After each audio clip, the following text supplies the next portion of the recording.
Ndagusuhuje nshuti mukunzi wacu bandanya kubana natwe ngaha kuri no mbonesha kure ikugezako amakuru inkuru n'ibiganiro bigezweko biriko biravurwa irya nino mu gihugu c'u Burundi ndetse no hakurya y'imbibe z'igihugu c'u Burundi mu yandi makungu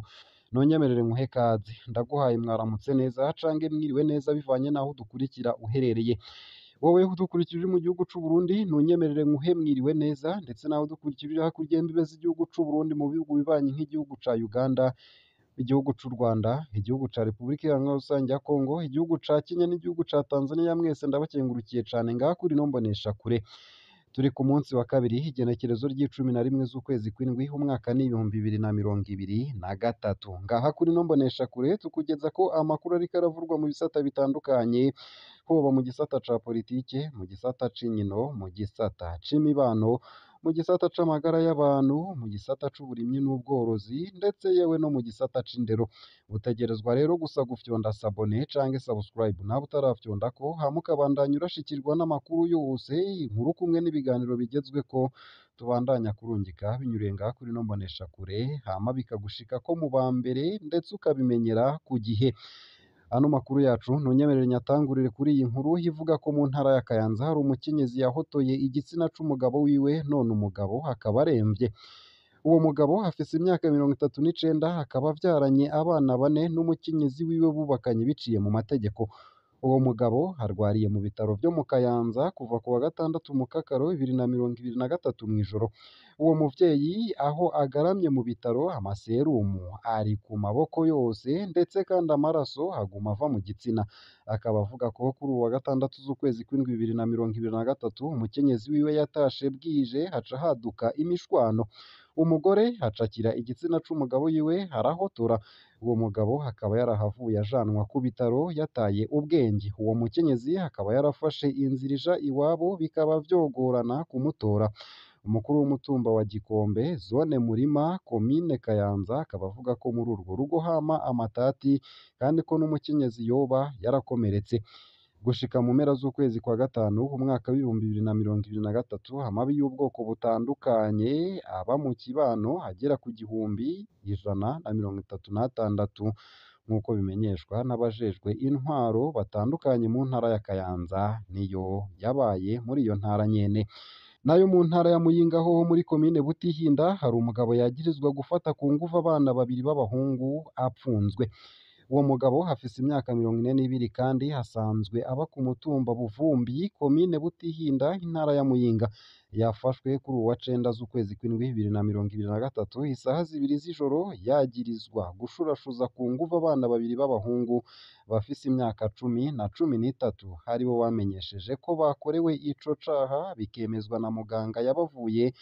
aho bajanywe kuvurirwa ku bitaro vya Kamaramagambo muri komine Butihinda nyene nayo uwo mugabo nawe akaba apfungiwe mu gasho ka komine Butihinda nk'uko musitanteri w'iyo komine havyemeza uwo muyobozi yamenyesheje ko uwo mugabo ariko arakorerwa dosiye kugira ngo azoce ajanwa gupfungirwa mw'ibohero rikuru rya Muyinga bikaba kandi binavugwa ko uwo mugabo hatari irya mbere apfungirwa icaha nk'ico co gushurashuza ku nguvu umuhungu nayo mu bindi kandi ni mu nyemerere mbageze ko ica amategeko avuga udashimye gutora umuzibukiro w'ikibanza ciwe leta ikeneye ibikorwa vyo gusanura ibarabara rya Rumonge mu gice caryo ca Rumonge Gitaza vyarahagaze mu kiringo c'amezi 5 ivyo nibishikirizwa na Egide Nijimbere umunyamabanga nayigayezwa mu bushikiranganje mu byo bujejwe harimwo inyubako mu rugendo yagize muri komine Bugarama y'intara ya Rumonge icatumye ivyo bikorwa bihagarara injinieri Egide Nijimbere amenyesha ko hari ukudadika kuwahoze ari umushinga amateka yatowe mu ntara ya Rumonge yanse gutora umuzibukiro wa hoca ibarabara kwatumye ibikorwa bihagarara amezi 5 akabandanya ati uko amezi ahera niko arya amashirahamwe yubaka arabo kwifaranga ritakaza agaciro muri ayo mezi 5 muca mwumva ico leta yahomvye gisumba incuro nka 15 agaciro kako gataka ashikirije ico kibazo Marite niteretse umushikiranganje w'intwaro yo hagati mu gihugu kugira afashe kugondoza uwo muntu wewe yategetse ati genda mu mupimire mu kibanza ca komine kingana naho afise kandi nta muzibukiro mumuha none amategeko yoba arekurira umuntu kudatora umuzibukiro? Umushingwamanza Emery Bayizere adusigurira ati ingingo y'amajana ane n'icumi na gatandatu y'igitabo c'amategeko agenga amatongo mu Burundi irerekana uko bikurikirana kugira leta yimure abantu mu bibanza barimwo. Muri ivyo harimwo gusaba bene amatongo ivyiyumviro no kubasigurira intumbero y'umugambi. Kubaha umuzibukiro no gushikira ivyo bibanza biza mu ntambwe za nyuma. Abandanya avuga ko umuntu yimuwe rero atokwanga gutora umuzibukiro kuko atamenye umugambi, ahubwo ashobora kudashimishwa n'umuzibukiro bamuhaye. Aratubwira igikurikira ati muri ico gihe naho uwatashimye umuzibukiro ashobora gusaba leta umuzibukiro ukwiye hisunzwe amategeko kandi mu mwumvikano amiable. Adashimye hakitura sentare zibifitiye ububasha. Ivyo tubisanga mu ngingo y'amajana ane na mirongo ibiri n'umunani. Ariko kandi umushingwamanza akaba agira ati naho nyene itongo yitura sentare ntibihagarika ko umugambi wateguwe kuhakorerwa ubandanya, ahubwo leta ifise ububasha bwo gutegeka ko ahava vuba mu gihe hari imvo zituma vyo kwihuta. Ivyo tubisanga mu ngingo ya kabiri y'ibwirizwa ry'abashikiranganji nomero amajana indwi na cumi akarongo kaberamye amajana atanu na mirongo ine akarongo kaberamye amajana atanu na mirongo itanu na gatatu ryo kuwa mirongo ibiri na kane Rusama bibiri na mirongo ibiri na kabiri rishiraho ibiciro vy'umuzibukiro. Umushingwamanza Emery Bayizere yibutsa ko ingingo ya gatatu y'iryo bwirizwa nyene ishimangira ingingo y'amajana ane na mirongo ibiri na gatanu ya ca gitabo kigenga amatongo mu Burundi, aho yerekana ko umuzibukiro ushobora kuba amafaranga canke ukugurizwa kongerwako bikenewe. Amafaranga yo kugerera ahandi hashasha kuwasohowe mw'itongo ku neza ya bose. Ariko uwasohowe mw'itongo ryiwe ku neza ya bose arashobora kwaka umuzibukiro mu mafaranga batumvikanye, naho akitwara muri sentare ibifitiye ububasha.